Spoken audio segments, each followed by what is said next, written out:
Hola, ¿cómo andan? ¿Qué dicen? Bueno, volvimos después de una pausa obligada, ¿no? Así que vengan para acá, porque acá no hay hinchas de otros equipos, ¿no? No hay hinchas de Racing, no hay hinchas de Independiente, que casualmente siempre están queriendo que gane Boca, ¿no? Acá 100% de River, con River, por River. Así que volvimos, como decía, después de una pausa obligada, dejando atrás eh, los sinsabores que nos dejó la primera parte del año, ¿no? Con un River que quedó en deuda con el torneo de apertura. Lo que fue, sí, yo dije que fue un fracaso, así que sí, sostengo que fue un fracaso la actuación de River en el torneo de apertura. Eso fue un sinsabor muy grande y después tuvimos otra novela, otro sinsabor. Obviamente no, si bien ya pasaron unos días, pero como no nos vimos, no quiero dejar de mencionarlo, lo que fue el tema de Mastantuono, ¿no? Que primero era el PSG, pero vino el Real Madrid con todo, se lo llevó muy fácil, puso la plata.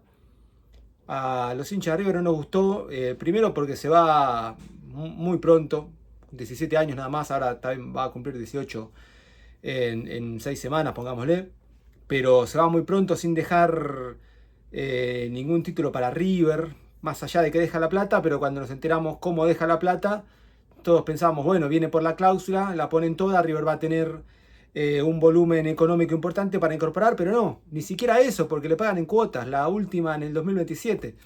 Así que por ningún lado le cerró al hincha de River la venta de Mastantuono. Ya está, es jugador de Real Madrid. Eh, Estaba el rumor de que lo quería el Real Madrid, de que iba a poner toda la plata, terminó siendo cierto, y estuvo el rumor también a través del diario Marca, ¿no? Que Mastantuono quería jugar el Mundial de Clubes para el Real Madrid. Pero bueno, tal vez sí, tal vez no. Qué sé yo, ahora está como de favor, ¿no? Mastantuono jugando los últimos partidos con River. Qué sé yo, ya está, listo, es jugador del Real Madrid. Hoy no me gustó el partido de Mastantuono, pero bueno, como no me gustaron varios apellidos de River, ahora sí nos vamos a meter de lleno en este Mundial de Clubes, que desde el año pasado lo estábamos esperando. Ustedes recuerdan, ¿no? El primer tramo de River el año pasado, cuando jugaba la fase de grupos de la Copa Libertadores, era que cada partido que ganaba era como que se oficializaba la clasificación y se postergaba. River obviamente terminó clasificando por ranking ampliamente. Entonces ya desde el año pasado sabíamos que teníamos esta cita mundial, que River iba a estar en el Mundial de Clubes. Así que era un partido esperado, sí. ¿Por qué? Porque ya habíamos visto algunos partidos y ya queríamos que River debute. Gracias a Dios, fue con un triunfo 3-1, que no deja de ser un mundial. Uno está acostumbrado a hablar de mundial cuando son de selecciones, obviamente. Y los primeros partidos de los mundiales en serio, cuando digo en serio son de selecciones, lo tenés que ganar. Y bueno, hoy era un mundial, River el primer partido lo tenía que ganar. Tocó el Urawa, un rival japonés, no hay que descuidarse tampoco, así que había que ganar. River ganó, tuvo altibajos, sí, como todo el año de River, obviamente. ¿Por qué? Porque son los mismos jugadores. Entonces tampoco podemos esperar un vuelco y una reconversión de River futbolística, más todavía con esto de Mastantuono, que hay que ver también cómo está el plantel, ¿no? Porque hay que convivir también con el que era el jugador más determinante a la hora futbolística de River, por lo menos en estos últimos 3 meses. Ya no lo vas a tener dentro de un mes, o dentro de lo que dure, ¿no? La cuestión esta del Mundial de Clubes. A ver, la sensación que daba, sobre todo con ese gol a los 12 minutos, es decir, temprano, ¿no? De Colidio en el primer tiempo, de que River, si se lo llevaba puesto, el primer tiempo estaba definido con un 3-0, pongámosle. Tampoco es que, a ver, el primer tiempo se dividió en dos segmentos, claramente, un segmento mucho más largo, de 30 minutos, pongámosle, donde River fue dominador, sí. River tuvo una pelota en el palo con una buena jugada de Driussi, una media vuelta, después se fue acomodando y le pegó cruzado al palo por abajo, muy buena.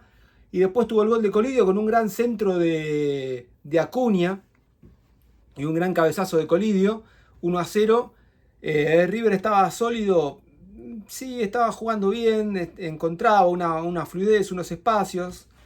También, esto es opinión personal, ¿no? Tienen otra manera de marcar, mucho más permisivo los japoneses.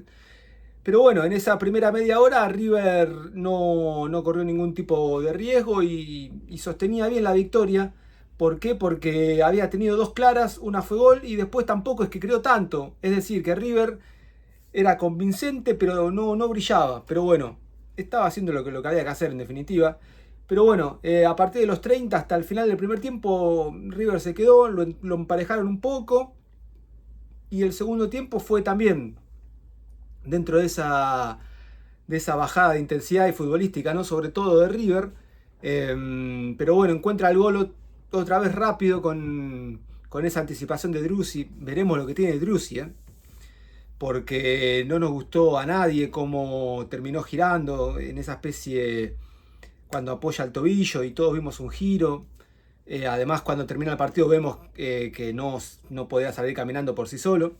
Veremos, porque cuando entró Borja se sintió también que el partido de Driussi no había sido brillante, pero bueno, estamos hablando de dos intervenciones, una en el palo y una que es gol.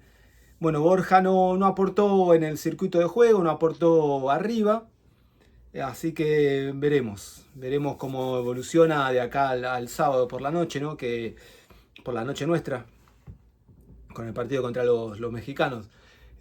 Volviendo al primer tiempo y a lo que fue River, Castaño no me gustó, Nacho Fernández no me gustó, muchas imprecisiones, Enzo Pérez no me gustó tampoco.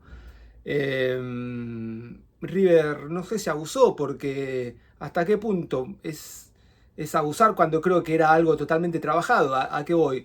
Con esos bochazos cruzados de Martínez Cuarta. Fueron muchos bochazos de Martínez Cuarta cruzados, con éxito. Por eso digo que no sé si fue un abuso de Martínez Cuarta o algo que estaba trabajado, porque fue muy insistente, muy marcado eso del pelotazo. Pero bueno, le costó a Enzo Pérez, la edad obviamente pasa factura, Nacho Fernández imprecisiones, la edad obviamente pasa factura, y los agrupo porque fueron los dos cambios de cara al segundo tiempo. Galopo que, qué sé yo, Mesa lo mismo. Ahí River terminó jugando con Castaño, lo que me hacía pensar todo el tiempo, qué mal mercado de pase de River, cómo el 5 que vos proyectás para el año de River, o gran parte del año, porque si viene un 5 va a venir ya en julio, agosto, cómo va a ser un 5, por más que se llame Enzo Pérez, cómo va a ser un 5 de casi 40 años. Y bueno, después entran Galopo, Mesa y queda un 5 como Castaño, que es un 5, qué sé yo, que no es el Negro Astrada, no es un 5 de corto, no es Poncio. Entonces se va a sentir un poco. Y acá voy con esto, Messi y Galopo no sabían de qué jugar en definitiva. Más o menos que se repartían para colaborar con Castaño, y entonces no terminaban siendo ni 8 en el caso de Galopo, ni 11 en el caso de Mesa. Y ahí River, por eso digo que tuvo un segundo tiempo donde le costó bastante, los japoneses se emparejaron, vino la torpeza en el penal de Acuña. Acuña para mí fue el protagonista, voy a usar esta palabra, el protagonista de River y el protagonista del partido en definitiva. Pero hago una distinción, primero voy con Acuña. ¿Por qué digo el protagonista? Porque Acuña en definitiva fue el más influyente de River porque mete los dos pases gol, dos grandes centros, cabezazo de Colidio en el primero y el cabezazo de la tranquilidad de Mesa para ahuyentar fantasma, porque si corrían los minutos y River iba 2-1, con la mandíbula de cristal que tiene River abajo, la puede pasar mal con cualquiera. Entonces el gol de la tranquilidad vino con otro gran centro de Acuña. Después Acuña hizo una gran jugada en el cabezazo del jugador del Real Madrid, que podría haber sido el cuarto. Bueno, ¿por qué digo Acuña el protagonista? ¿Por qué? Por estos dos centros y porque comete un penal absurdo. No tenía, qué sé yo, se lo termina llevando puesto, poniendo en peligro la victoria de River. Era un 2-0 tranquilo, si bien River no tenía el fútbol de los primeros 30 del primer tiempo, tampoco hacía parecer que le iba a pasar mal con un 2-0. Pero bueno, Acuña en definitiva, dos centros, dos goles, el penal, por eso digo que fue el protagonista del partido, pero la figura de River fue Colidio, por lo que intentó, por lo que jugó, por lo que generó, le pegaron mucho a Colidio, abrió el marcador, entonces para mí la figura de River fue Colidio. Armani en lo que le tocó intervenir, intervino bien, había tapado un gran mano a mano, pero había sido offside en el primer tiempo, después tapó una tremenda casi que a quemarropa a los 45 del segundo tiempo. Armani cumplió en el penal, bueno, qué sé yo, el penal es 50 y 50. Es así, no hay que cargar de responsabilidad a Armani. Pesela tiró un guadañazo. Martínez Cuarta hizo lo propio también en un segundo tiempo más desdibujado que el primero. Montiel me gustó mucho más Acuña yendo. Dejaron algunas duditas. En el fondo River sí. Habrá que cuidarse más porque los dos que vienen saben un poco más de fútbol. Monterrey y Inter, ¿no? Obviamente. Pero bueno, había que empezar ganando. Ya River tiene 3 puntos. Tiene un +2. Me hubiese gustado un golcito más para tener un colchoncito más en cuanto a la diferencia de gol. Pero bueno, creo que en definitiva lo que había que hacer se hizo. Había que ganar, había que debutar bien. ¿Por qué? Porque otros debutaron y no ganaron. Así que por eso digo que hay que ganar, no hay que bajarle el precio al rival, más que nada por el país, que bueno, no tiene la tradición futbolera que sí van a tener otros rivales, obviamente. Pero bueno, ganamos y ahora, salvo lo de Driussi, veremos cómo encaramos la cuestión para el sábado, donde River ya podría, si gana, obviamente queremos que gane, queremos que vaya a buscar el triunfo para pasar ya a octavos de final. Así que paso a paso, obviamente, recién va un partido, faltan 2, es decir, el 66%. Así que falta bastante todavía, pero bueno, entró el Piti Martínez, lo hizo bien, así que empiezan a haber más variantes arriba, sobre todo prestando atención con esto de Driussi, porque qué sé yo, si no llega Driussi, ¿por qué no ponerlo a Colidio por el medio y el Piti por izquierda? Pero bueno, no hay que adelantarse, como digo. Calma, se ganó, hay que disfrutar de esta victoria, no es para tirar manteca al techo, ni mucho menos, pero tampoco es para bajar el precio. Así que nos estaremos viendo el sábado, en lo que espero sea una actuación un poco mejor desde lo futbolístico de River, tomando los recados que hay que tener por la clase de rival, porque los mexicanos suelen ser un poquito más picantes.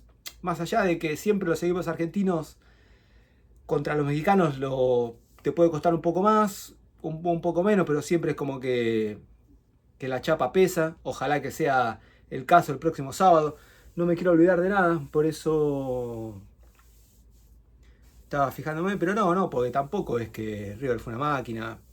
No, así que nada, tranqui, 3-1, un resultado que nos hace acordar a otras cosas, salvando las distancias obviamente, pero bueno, se disfruta la victoria, desde luego que sí, se disfrutan también otros resultados, obviamente, que por suerte no fueron los que parecían ser, así que nada, nos vemos el sábado, abrazo.